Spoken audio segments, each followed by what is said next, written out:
Hi guys, this is RA from Mitsubishi. Panibagong araw, panibagong best deal and promo na naman tayo from Mitsubishi. Today, pag-uusapan natin ang bagong 2026 Expander GLS. Sulit nga ba ang additional 43,000 sa SRP price? Ano nga ba mga freebies na makukuha natin dito? At magkano magiging down payment? Tara, samahan niyo ako. Nice!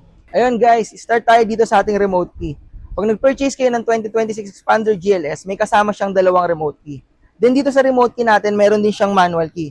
If ever na malobat yung sasakyan nyo, hindi nyo siya mabuksan or hindi nyo matulak, kakailanganin nyo itong manual key. Ganito lang siya. Push nyo dito, then pull nyo yung manual key. Then punta na tayo dito sa unit natin. Itong unit natin, equipped na siya ng KOS, which is yung Keyless Operation System. As long as nasa inyo yung susi or nasa bulsa nyo, pipindutin nyo lang to, mag-unlock na yung sasakyan nyo. Pwede na kayo pumasok sa loob.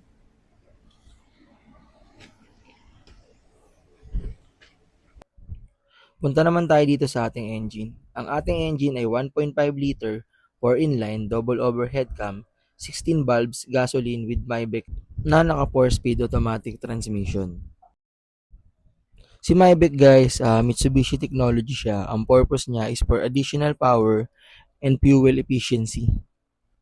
Pagdating naman sa maximum output, meron siyang 105 horsepower and 141 Newton meters of torque.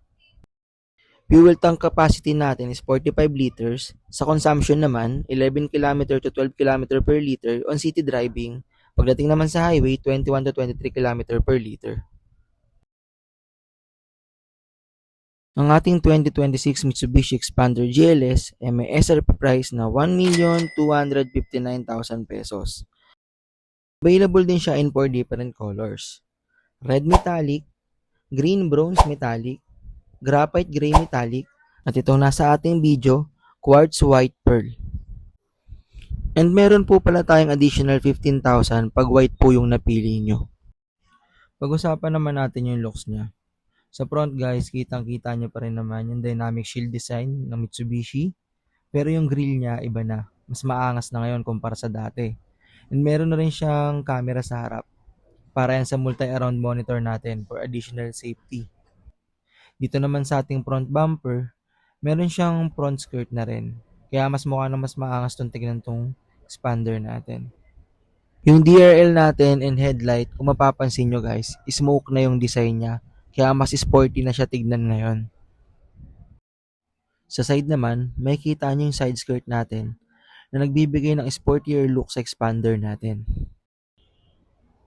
Sa wheels natin, naka 17-inch two-tone alloy wheels na tayo at kung makikita nyo, napaka-premium ng design niya. Pagdating naman sa tires natin, ang tire size is 205 by 55 R17. Pagdating naman sa brakes natin, sa front, naka-disc brake and sa rear, drum brake.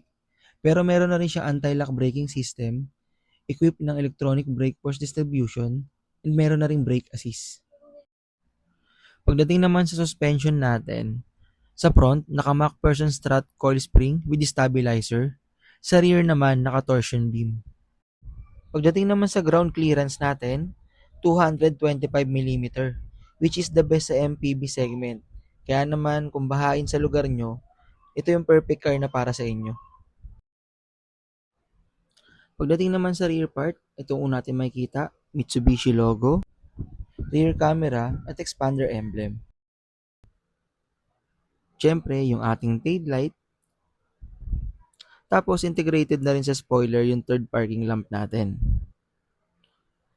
And dito naman sa ating bumper, naka-skirt na rin siya. Kaya sporty na talaga ang datingan nito.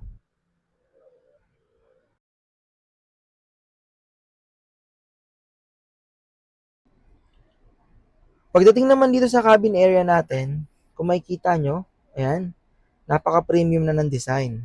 Tapos itong steering wheel natin guys, naka 3-spoke leather wrap na siya, same kay X-Force and then kay Montero. Tapos dito naman sa right side ng steering wheel natin, nandito yung buttons para sa cruise control. Ayan. Tapos dito naman sa left side, yung controls para dun sa gauge cluster natin. Ayan. Ito namang infotainment natin guys, 10-inch siya, touchscreen, then equipped na rin siya ng wireless Apple CarPlay, and then Android Auto. Yan. Tapos itong camera logo guys, pag kinlik nyo to, ayan, may kita nyo na yung multi-around monitoring natin. Ayan, may mga different modes yan guys. Ayan. Tapos kung gusto mo makita yung buong area, ayan siya. Ito yung additional dito sa Expander GLS natin ngayon. Which is masasabi kong napakasulit talaga. Ayan. Pagdating naman dito guys, electronic parking brake pa din. Then, naka-auto hold tayo. Ayan. Tapos kung mapapansin nyo tong bilog dito sa gilid, yan, if ever, wag naman sana, malobat tayo, kailangan nating itulak yung sasakyan, kailangan nyo ipasok dito yung manual key na sinabi ko kanina para malagay nyo sa neutral tong cambio nyo, para matulak nyo yung sasakyan. Dito naman tayo sa kabila. Andito yung controls natin sa side mirror. Power folding niya. Ayan. Yan. Pag yung sa left yung i-adjust nyo, push nyo lang to. Yan. Para makontrol nyo dito. Same thing din sa right. Ganun lang din. Ayun guys. Pagdating naman dito sa second row natin, meron na tayong minimal upgrade dito. Ayan. Itong nasa gitna, nagkaroon na siya ng headrest. Ayan. Dati kasi walang headrest to. Pero same thing pa din naman. Pwede nyo pa rin siya itambol para maging armrest. Nga lang, hindi na natin siya matatambol kasi guys, ayan, naka-plastic pa siya. Yan, dito naman tayo sa third row guys. Itong Expander GLS natin, manual tailgate pa rin siya guys ha.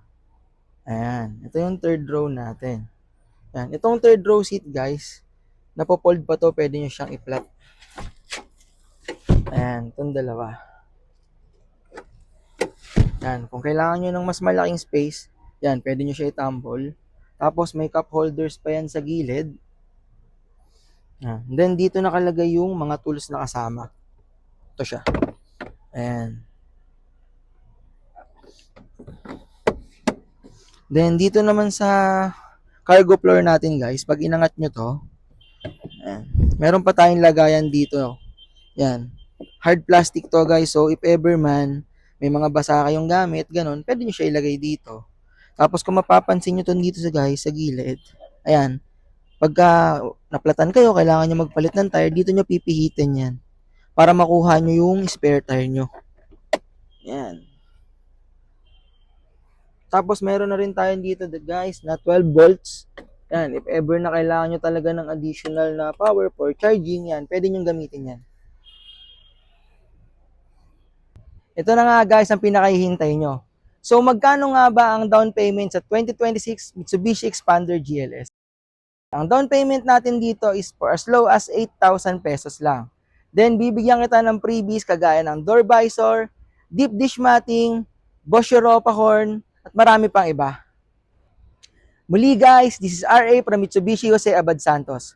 Kung di ka pa nakasubscribe, hit mo na yung bell button para updated ka sa ating mga promo and freebies. At follow mo na rin ang aking TikTok at social media account. And see you sa release. Nice.